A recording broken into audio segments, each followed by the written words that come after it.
First, the complexity of the marking or engraving pattern. Completion of the entire pattern processing.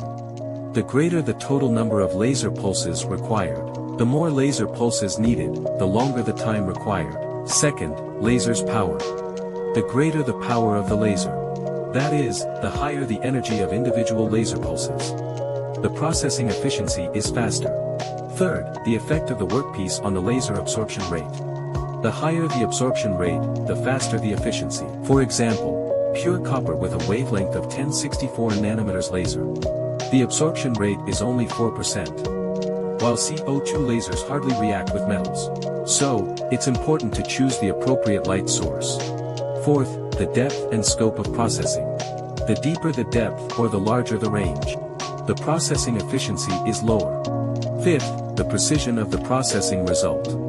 The higher the precision required, the narrower the pulse intervals and the greater the number of pulses. Consequently, each individual laser pulse carries lower energy. Naturally, the efficiency is slower. So, if you want to determine the laser processing time for a product, repeated testing is needed to obtain results.